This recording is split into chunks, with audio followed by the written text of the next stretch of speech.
ఈ ఉగాది నుండి astrology plus law of attraction తో కొత్త జీవితాన్ని మొదలు పెట్టండి. వెంటనే జేకేఆర్ గురువు గారి పర్సనల్ అపాయింట్మెంట్ తీసుకోండి. నమస్తే రమ్మగారు. నమస్తే జయ. కొత్త ప్లేస్ లో పడుకుంటే నిద్ర పట్టదు రమ్మగారు కదండి. ఇది చాలా మందికి ఉంటుంది. మీకుందా రమ్మగారు? ఉంది. అస్సలు నిద్ర పట్టదండి. ప్లేస్ మారిన, కొత్త ప్లేస్ వదిలేయండి, ఇంట్లో ప్లేస్ మారిన నిద్ర పట్టదు రమ్మగారు. అందరికీ అంత ఉంటుంది. బ్యాడ్ హ్యాబిట్ అను. అవునా? చాలా మందికి ఉంటుంది. అది Okay. సహజమైంది. అదేం అసహజమైంది, అదేమిటో Bad habit ఉండకూడదు. ఆ బ్యాడ్ థింగ్ ఏం కాదు. Hmm. ఎవరికైనా బా, కొంతమంది ఎంత అదృష్టవంతులండి. ఎక్కడికి వెళ్ళినట్టుగా నిద్రపోతారు. ఇట్లా హాయిగా. పడుకుంటే నిద్రలోకి వెళ్ళిపోతారు. వాళ్ళకి పాపం. నిద్రాదేవత అలా కరుణిస్తుంది వాళ్ళని. పుణ్యాత్ములు అనుకుంటా నేనే. అదే కదా రమ్మగారు. ఎట్లా ఏం చేయాలంటారు? ఏం చేస్తాను జయ, ఏం ప్రిపేర్ అవ్వాలి, మనల్ని మనం ప్రిపేర్ చేసుకోవాలి. నేను కార్లో ఎక్కిన కాసేపటికి ఏసీకి నిద్ర వస్తుంది జయ. అవును, నాకు అవును, ఏసీ నిద్రపోతారు. కాసేపు ఏసీ తగిలింది, కొంచెం చిన్న నిద్ర, ఎక్కువ గంటల తరబడి పడుకోను. అవును, అవును. ఓ 20 నిమిషాలు నిద్రపోతే చాలు, సరిపోతుంది. ఆ తర్వాత ఇంకా Fresh నిద్ర గా ఉంటుంది. ఫ్రెష్ గా ఉంటుంది. కానీ నాకు ఏసీకి నిద్ర వస్తుంది. Okay. తర్వాత మెలకు వచ్చిందే ఇంకా పడుకోను, ఆ, ఆ. ఇక నిద్ర ఇంకా రాదు. నిద్ర రాదు. కానీ అంత ఉంటుంది అట్లా. ఇప్పుడు నేను కూడా మా గదిలో నుంచి పిల్లల గదిలోకి వెళ్ళి పడుకుంటే ఎప్పుడైనా చాలా సేపటి దాకా నిద్ర పట్టదు నాకు. ఎవరికైనా మంచము, ఆ పడుకున్న నిద్ర తాలూకు సుఖం, ఆ అలవాటు, ఆ దిండు, ఆ తలగడ, పిల్లోస్ తోటి కూడా ఒక ప్రాబ్లం, మ్యాట్రెస్ తో ప్రాబ్లం. మారినా సరే సత్యం. అటు ఇటు ఎడం వైపుకి తిరిగి పడుకోవడం, ఒకవైపుకే తిరిగి పడుకునే అలవాటు ఉంటే పక్క కుదరదు. పక్క కుదరకపోవడం చాలా సహజం. కాకపోతే విపరీతంగా అలసిపోయామనుకో జయ, ఆ. అప్పుడు నిద్ర సుఖం ఎరగదంటారు కదా. నేల మీదైనా నిద్రపోతాం. తిండి రుచి ఎరగదు, ఆకలి రుచి ఎరగదు, నిద్ర సుఖం ఎరగదు, వస్తుంది. కానీ అలా కాకుండా మామూలు రోజువారీది అయితే ప్లేస్ మారితే నిద్ర రాదు.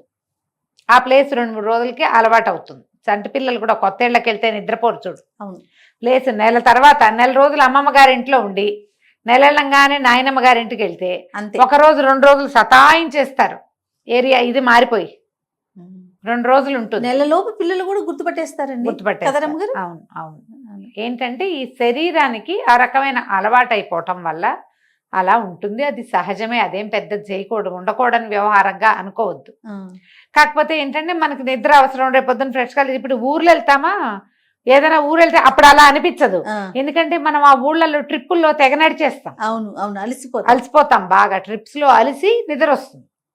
ట్రిప్ ప్లేస్ కూడా కొత్త ప్లేసే కదా. అవును. కానీ మనం చుట్టాలిళ్ళకి వెళ్ళినప్పుడు అప్పుడు దీన్ని ఫేస్ చేస్తూ ఉంటాం.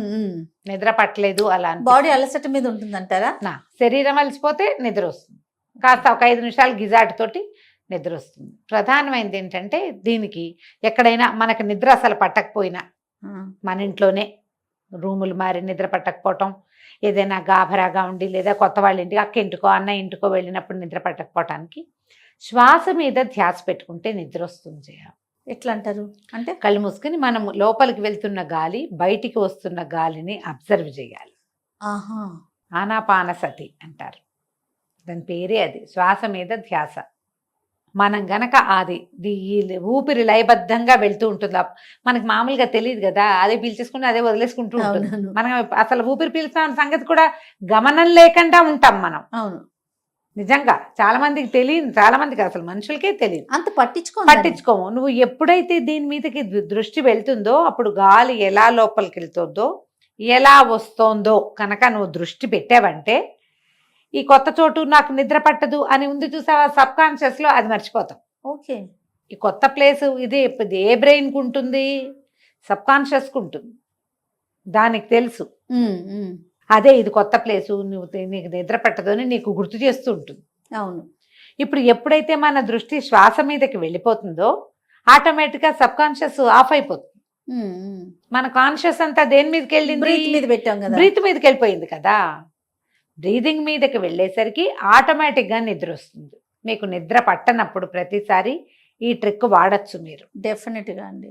మీరు లెక్క పెట్టండి, లోపల తీసుకుంటున్నాం, బయటకు వదిలిపెడుతున్నాం. ఇప్పుడు మనం వాలంటరీగా మామూలుగా ఇన్వాలంటరీగా తీసుకుంటాం శ్వాస. అవును. వాలంటరీగా ఆలోచిస్తూ గాలి లోపలికి వెళ్తుంది, బయటకు వస్తుంది. ఒక 9-11 లెక్క పెట్టేసరికి నిద్ర వచ్చేస్తుంది. అబ్బా, మంచి పాయింట్ అండి ఇది. చాలా మంచి పాయింట్, చాలా అంటే చాలా. మీరు ప్రాక్టీస్ లో ఉన్నారా? లేకపోతే ఇంత బాగా ఎలా చెప్తాను? అర్థమవుతుంది మీ ఎక్స్పీరియన్స్ నాకు. నాకు జనరల్గా ఒక ఏజ్ వచ్చాక ఎవరికైనా కూడా కొంత వయసు వచ్చి వాళ్ళందరికీ అనుభవం ఉంటుంది. ఏ 1 గంటకో 3 మెలకు వస్తుంది జయ. ఓకే. ఇక నిద్ర పట్టదు. 2 గంటల పాటు మెలకుగానే ఉంటాను నేను. ఉండి పొద్దున్నే నేను 5:30కో 6కో ఎటాలేస్తాను, 7 దాటిపోతుంది. అందులో బాక్సులు కూడా లేదా ఇప్పుడు? బాక్సులు హడావిడి పాడు ఏం లేవు కదా, పెద్ద అయిపోయాం, పిల్లలు అదే. పెరిగిపోయారు, ఆ పనులు లేవు, పొద్దున్నే అవి చేయాలి. ఉంటే ఇంకా ఇంకంతే లేవాల్సిందే. ఈ 7ంటికి లేచినా నా పనులన్నీ సజావుగానే అవుతాయి, నా ఆ. ప్రాబ్లం లేదు.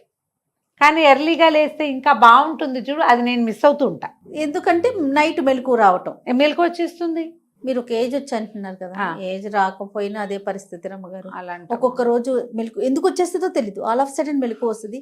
2 hours 3 hours 4 hours కూడా నిద్ర పట్టదండి. అటు ఇటు తిరిగి ఏంటేంటో ఇంకా తర్వాత ఎప్పుడు నేను నా సమస్య మాత్రం ఏజ్ వల్లే చేయాలి. నా Okay. సమస్య ఖచ్చితంగా వీళ్ళ హార్ట్ ఫ్లెషెస్ రావటం, ఉన్నట్టుండి చెమటలు పోసేస్తాయి, వచ్చేస్తుంటుంది అట్లా ఒళ్ళంతా ముచ్చెమటలు పోసేస్తున్నట్టు. ఏముండదు, 5 నిమిషాల తర్వాత అవి తగ్గిపోతాయి, ఇక నిద్ర పట్టదు. ఓకే. ఒక 1-2 times బాత్రూమ్కి వెళ్ళాల్సి వస్తుంది. మెలకు ఉంటే ఎక్కువ సార్లు వెళ్ళాలి. వెళ్తామా, వెళ్ళామా అప్పుడు కూడా నిద్ర పట్టదు. మళ్ళీ కాళ్ళు కడుక్కోవటము, లైట్ వేయటము, మెలకు వస్తుంది, ఇక అవును. నిద్ర పట్టదు. అవును. అలాంటప్పుడు ఇది గనక చేస్తే నీకు నిద్ర పట్టినా పట్టకపోయినా ఒంటికి అలసట పోతుంది. నిద్ర వల్ల రావాల్సిన సౌఖ్యం ఏదైతే శరీరానికి అవసరమో అది ఏర్పడుతుంది, ఓకే. ఓకే. అది వస్తుంది. ఓకే. పొద్దున మామూలు నీ రెగ్యులర్ టైంకే లేస్తావు, నువ్వు ఫ్రెష్గా కూడా లేవగలుగుతావు. ఈ పని చేయండి తప్పకుండా. మంచి టిప్ అండి ఇది మాత్రం. ఎవరైనా. ఇందులో అనారోగ్యంగా ఉన్నప్పుడు పిల్లలు ఏడుస్తూ ఉంటారు, పిల్లలు నసుకుతారు, చిన్న పిల్లలు అప్పుడు ఎంతసేపు మెలకు వచ్చేస్తూ ఉంటుంది, వాళ్ళు లేచేస్తూ ఉంటారు, మనం కూడా చచ్చినట్టు లేవాల్సి వస్తుంది. వాడికి మంచినీళ్ళు అంటారు, వాడి పాలు అంటాడు, పిస్ అంటాడు, ఇంకోటి అంటాడు, ఏదో ఉంటాయి, నిద్రే ఉండదు. నిద్రే ఉండదు చిన్నపిల్లలప్పుడు. అలాంటప్పుడు కూడా మీకు ఈ ట్రిక్ యూజ్ అవుతుంది. పిల్లల్ని పక్కన పెట్టుకుని వాడిని జోకొడుతూ మీరు మీ శ్వాస మీద పెట్టండి దృష్టి, తప్పకుండా భలే పనిచేస్తుంది జయ. మీరు అన్నట్లుగా అది అంటే అది అది అణిగిపోయి దీని మీదకి వెళ్తాం. వెళ్తాం కదా. ఇది మీకు యాంగ్జైటీ ఉన్నప్పుడు, టెన్షన్ ప్రెషర్ ఉన్నప్పుడు కూడా పనిచేస్తుంది. నేను ఆపదామపడతారని చెప్పుకుంటాను నెంబర్ ఆఫ్ టైమ్స్, చాలా సార్లు లెక్క పెడతా. 27 అయ్యేసరికి నిద్రపోతా. ఇదొక ట్రిక్. అదైనా చేయొచ్చు, ఇదైనా చేయొచ్చు. మీకు ఏది ప్రార్థన ఇష్టమైతే అది చేసుకోండి, అది పెట్టుకోండి. తప్పకుండా. కొత్త ప్లేసుల్లో మనం ప్రార్థనతోటి నిద్రపోతే తొందరగా నిద్ర పడుతుంది. హెవీ ఫుడ్స్, కొత్త ఫుడ్, కొత్త రకపు ఫుడ్, వాటి వల్ల కూడా మనకు నిద్ర పట్టదు. అవును. రాత్రిపూట హెవీ ఫుడ్ని తగ్గించుకోండి, అవాయిడ్ చేసుకోండి, అవి మానేయాలి. ఈ కొత్త చోటకి వెళ్ళినప్పుడు ఏవైనా అవి ఇవి తాగేస్తూ ఉంటారు, రకరకాలు కూల్ డ్రింకులు, ఆ డ్రింకులు, ఏ డ్రింక్, అవన్నీ కూడా మిమ్మల్ని ఇరిటేట్ చేస్తాయి. ఓకే. నిద్ర పట్టకపోవడానికి ఈ ఫ్యాక్టర్స్ కూడా కారణం అవ్వచ్చు. వాటిని ప్లాన్ చేసుకోండి. తప్పకుండా. మన నిద్ర పాడవుతుంది, దానివల్ల రేపొద్దున మన పనులు పాడవుతాయి అన్న ప్లాన్ కనుక ఉంటే మీరు అతి ఫుడ్, ఎక్కువగా ఆయిల్, ఒకవేళ ఆయిలీ ఫుడ్డే తీసుకుంటే హాట్ మిల్క్, హాట్ వాటర్ తాగి పడుకోండి. మిల్క్ వద్దు, అవును, హాట్ వాటరే తాగండి. అప్పుడు కొంచెం సర్దుకుంటుంది, నిద్ర పడుతుంది ఆటోమేటిక్. మీరు అన్నట్లుగా ఇంకోటి, కొత్త ప్లేస్కి వెళ్తున్నాం, నిద్ర పట్టదు అనుకుంటుంటే ఇంకా అసలు పట్టదు, అసలు పట్టదు, ఇంకా అసలు పట్టదు. కాబట్టి అసలు అది ఇవ్వద్దు ఫీడింగ్ బ్రెయిన్ కి. మన బ్రెయిన్ అంతా ఫీడ్ మీదే పనిచేస్తుంది జయ, మనమే ఇస్తాం దానికి. భయము, ఆందోళన అవన్నీ మనమే ఇస్తూ ఉంటాం, దాన్ని ఇవ్వకూడదు. అది లోపల ఉన్నదాన్ని నువ్వు తగ్గించడానికి ఏ దేవుడి పేరు, ఏ గాలి తీసుకోవటమో, ఎవరితోటైనా మాట్లాడటమో, ఆలోకే అని మనం చెప్పుకోవటమో, ఏం పర్వాలేదు అని చెప్పుకుంటే మెల్లిగా నిద్రలోకి జారుకుంటాము. జారుకుంటాము. రైట్. నమస్తే. నమస్తే జయ.